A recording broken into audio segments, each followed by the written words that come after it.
మునులకు తెలియని జపములు జరిపినదా మురళీ సఖీ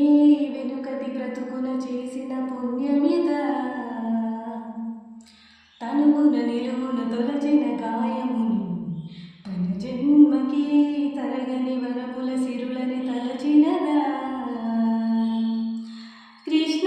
నిన్ను చేరింది అష్టాక్షరిగా మారింది ఇలా ఇంత పెన్నిది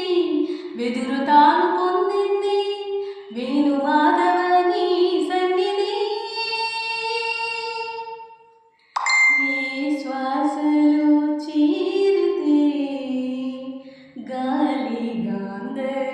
గాంధర్వమవుతున్నదో ఈ భూమిపై వాలితే మౌనమే మంత్రమవుతున్నదో చల్లని నీ చిరునవ్వులు కనపడక కనుపాపకి నలువైపుల నడి రాత్రి ఎదురవదా అల్లర నీ అడుగుల సడి వినబడక హృదయానికి